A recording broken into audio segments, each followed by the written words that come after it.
అర్హులైన ప్రతి పేదవారికి ఇందిరమ్మ ఇండ్లను మంజూరు చేస్తామని, మొదటి విడతలో రాలేదని ఆందోళన చెందవద్దని, రెండో విడతలో ఇండ్లను మంజూరు చేసే బాధ్యత తనదేనని సంక్షేమ శాఖ మంత్రి అడ్లూరి లక్ష్మణ్ కుమార్ స్పష్టం చేశారు. రానున్న స్థానిక ఎన్నికల్లో ప్రజలు కాంగ్రెస్ పార్టీని ఆదరించాలని కోరారు. పెద్దపల్లి జిల్లా ధర్మారం మండల కేంద్రంలోని కాంగ్రెస్ పార్టీ కార్యాలయంలో చేరికల కార్యక్రమాన్ని ఏర్పాటు చేశారు. ఈ కార్యక్రమానికి సంక్షేమ శాఖ మంత్రి అడ్లూరి లక్ష్మణ్ కుమార్ హాజరయ్యారు. మంత్రి సమక్షంలో మండలంని కిలవనపర్తి గ్రామానికి చెందిన మాజీ సర్పంచ్ భర్త సాగంటి కొండయ్యతో పాటు మాజీ MPTC Tallapalli Ramesh BRS party నుండి కాంగ్రెస్లో చేరారు. వారితో సుమారు 80 మంది కాంగ్రెస్ తీర్థం పుచ్చుకోగా వారికి కండువా కప్పి పార్టీలోకి ఆహ్వానించారు.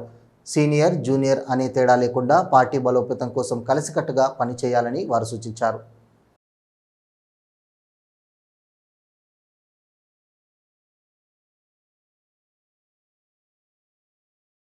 ఎవరు కూడా పేదవాళ్ళకి ఇందిరమ్మ ఇండ్లు రాలేదని ఆందోళన పడద్దు.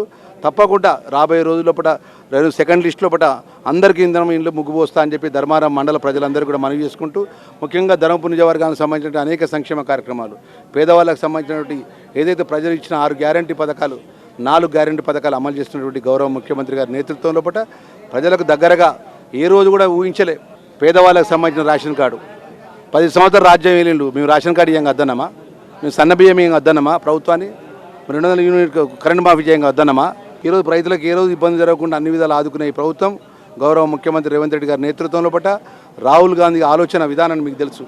42% దేశంలో ఏ రాష్ట్రంలో అన్నా భారతీయ జనతా పార్టీ అధికారంలో ఉన్నది. ఏ రాష్ట్రంలో ఉన్నా 42% బీసీలకు కులగణన చేసి చట్టాన్ని చేసిందా?